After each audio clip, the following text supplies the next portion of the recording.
अक्सर आप लोगों के साथ भी ऐसा हुआ होगा कि आपने मार्केट से जो आम है मीठे सोचकर खरीदे तो होंगे, मगर जब उसे खाया तो पता चला कि आम एकदम फीके हैं। तो अब आपको मन मारकर ऐसे आम को खाने की ज़रूरत बिल्कुल नहीं है। आज मैं आपको इसी आम से एक ज़बरदस्त टेस्टी रेसिपी बताऊंगी जिसे देखते ही आपको बनाने का मन करेगा। तो यहाँ पे मैंने 2 आम लिए हैं। तो सबसे पहले इसका छिलका उतार कर इसका जो पल्प है इसे हम अलग कर लेंगे। तो आपके पास जो भी मैंगो अवेलेबल हो, जो भी क्वालिटी का मैंगो हो, वो आप इस रेसिपी के लिए ले सकते हैं। ऐसा नहीं कि मैंने बादामी लिया तो आपको बादामी ही लेना है।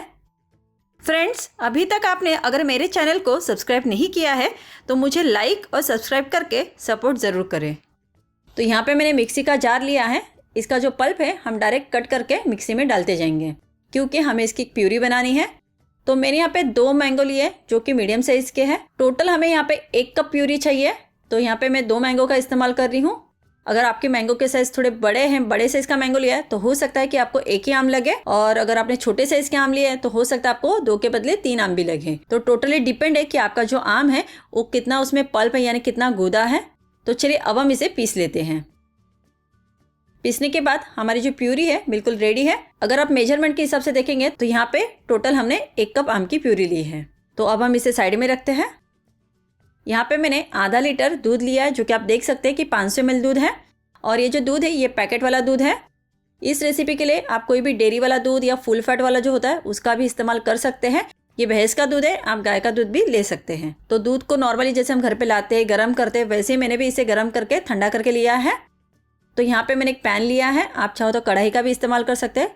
तो ये जो 500 ml दूध है, यानी कि जो आधा लीटर दूध है, इसमें से हमें सिर्फ 300 ml दूध इस कढ़ाई में लेना है, और जो बचा हुआ 200 ml दूध है इसका इस्तेमाल हम बाद में करेंगे।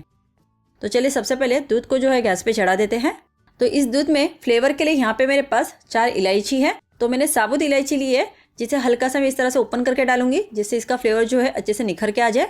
आप चाहो तो इलायची का पाउडर का भी इस्तेमाल कर सकते हैं, बट मैं साबुत इलायची क्यों डालूं ये आपको बाद में पता चलेगा।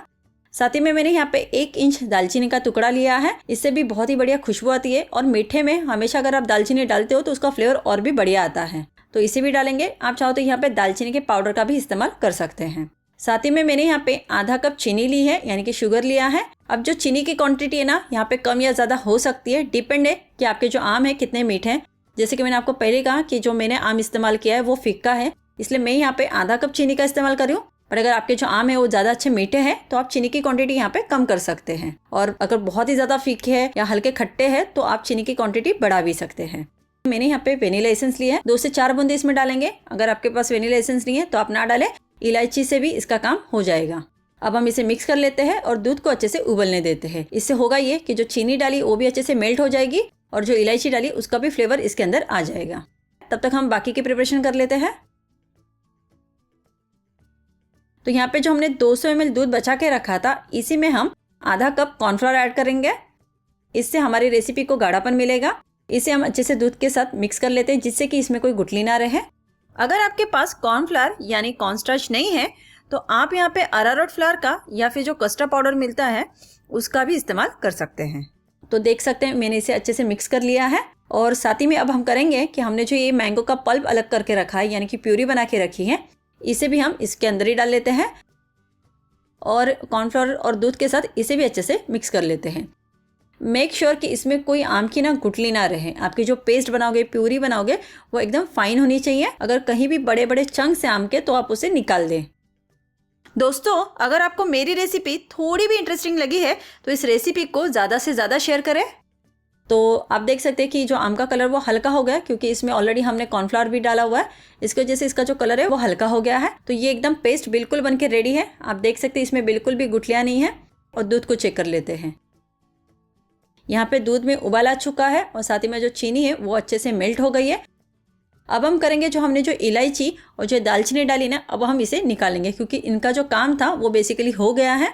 तो इसलिए मैंने कहा था कि मैं इन्हें साबुत डाल रही हूँ, बट आप चाहो तो पाउडर में भी डाल सकते हैं। तो ये देखिए, इन्हें मैंने निकाल दिया है।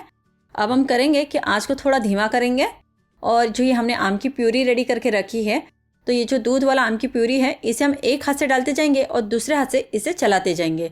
तो यहाँ पे दोनों हाथ का इस्तेमाल होने वाला है। तो यहाँ पे कहीं भी चम्मच जो है बिल्कुल भी रुकाना नहीं है, इसे मिलाते जाना है और एक हाथ से धीरे धीरे इसे डालते जाना है। तो यहाँ पे जो पूरा प्यूरी था उसे मैंने इसमें डाल दिया है। अब हम इसे लगातार चलाते हुए मिक्स करेंगे। आँच को जो है मीडियम फ्लेम पे रखेंगे। ध्यान रखें कि इसे लगातार चलाते रहना बहुत ज़रूरी है, वरना इसमें गुठलियाँ बनना स्टार्ट हो जाएंगी। हम जो ये बैटर बना रहे हैं इसमें बिल्कुल भी गुठलियाँ नहीं होनी चाहिए, ये एकदम स्मूथ कंसिस्टेंसी वाला होना चाहिए। तो आँच को हम मीडियम फ्लेम पे रखेंगे और इसे लगातार चलाते जाएंगे। आँच को कहीं भी हमें तेज़ नहीं करना है। अगर हमने आँच को तेज़ किया तो इसमें फटाफट गुठलियाँ बननी स्टार्ट हो जाएंगी, क्योंकि हमने इसमें कॉर्नफ्लावर डाला हुआ है। तो ये देखिए हमारा जो बैटर है परफेक्टली बन के रेडी हो गया है। आप देख सकते हैं कि इसकी जो क्वांटिटी है वो भी कम हो गई है और साथ ही में इसका टेक्सचर भी चेंज हो गया है। ये देखिए ये इस तरह से कट कट के गिर रहा है, यानी कि ये परफेक्ट कंसिस्टेंसी में है। अगर ये रिबन की तरह गिर रहा है यानी कि आपको इसे थोड़ी देर और पकाना है। मैंने इसे लगातार चलाते हुए 5 मिनट के लिए पकाया है और अब ये परफेक्टली बन के रेडी है। तो गैस को ऑफ कर देते हैं और चलिए अब हम इसे मोल्ड में फिल कर लेते हैं। तो यहाँ पे मैंने फिल करने के लिए 2 कांच के बाउल लिए हैं। इस रेसिपी के लिए आप इसे सेट करने के लिए कांच के बाउल का या फिर कांच का जो मोल्ड है उसका इस्तेमाल करें, या फिर आप चाहो तो सिलिकॉन के जो मोल्ड आते हैं उसमें भी आप इसे कर सकते हैं। बट आप यहाँ पे प्लास्टिक के जो मोल्ड होते हैं उसे इस्तेमाल ना करें, क्योंकि उसमें ये अच्छे से सेट नहीं होता है और डीमोल्ड भी अच्छे से नहीं होता है। तो सबसे पहले हम इसे बटर से ग्रीस कर लेते हैं, जिससे कि ये आसानी से डीमोल्ड हो जाए। आप चाहो तो यहाँ पे घी का भी इस्तेमाल कर सकते हैं या तेल का भी इस्तेमाल कर सकते हैं, बट बटर से इसे हल्की सी शाइन मिलती है। अब जो गर्मा गर्म मिक्सचर है इसे हम इन दोनों बाउल में डाल देंगे। ऊपर तक हमें नहीं भरना है, इसमें थोड़ा सा स्पेस छोड़ना है जिससे कि हम इसे हैंडल कर सकें। अब हम इसे इसी तरह से किचन काउंटर पे 2 घंटे के लिए छोड़ देंगे। करना कुछ नहीं है, बस अभी हमें वेट करना है। 2 घंटे हो गए। आप देख सकते हैं कि दोनों पुडिंग हमारी अच्छे से सेट होकर रेडी हो गई है।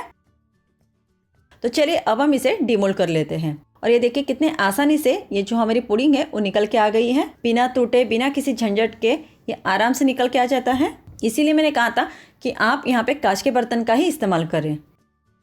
अगर आपको ठंडी ठंडी पुडिंग खाने में अच्छा लगता है तो आप इस तरह से जब सेट हो जाए उसके बाद आप इसे फ्रिज में रखें और फिर आप सर्व करें। तो हमारी जो पुडिंग है वो खाने के लिए आप रेडी है। तो देखिए कितनी ज़बरदस्त पुडिंग बनी है, एकदम मुंह में जाते ही पिघलने वाली पुडिंग है और खाने में तो एकदम ज़बरदस्त लग रही है। तो नेक्स्ट टाइम आपके आम जब भी फीके निकले तो आप मेरी ये पुडिंग की रेसिपी ज़रूर ट्राई करें। बच्चों को तो स्पेशली बहुत ही पसंद आएगी। और अगर आपको मेरी रेसिपी अच्छी लगी है तो इस रेसिपी को ज़्यादा से ज़्यादा लाइक करें और शेयर करना ना भूलें। साथ ही भी चैनल को सब्सक्राइब भी करें।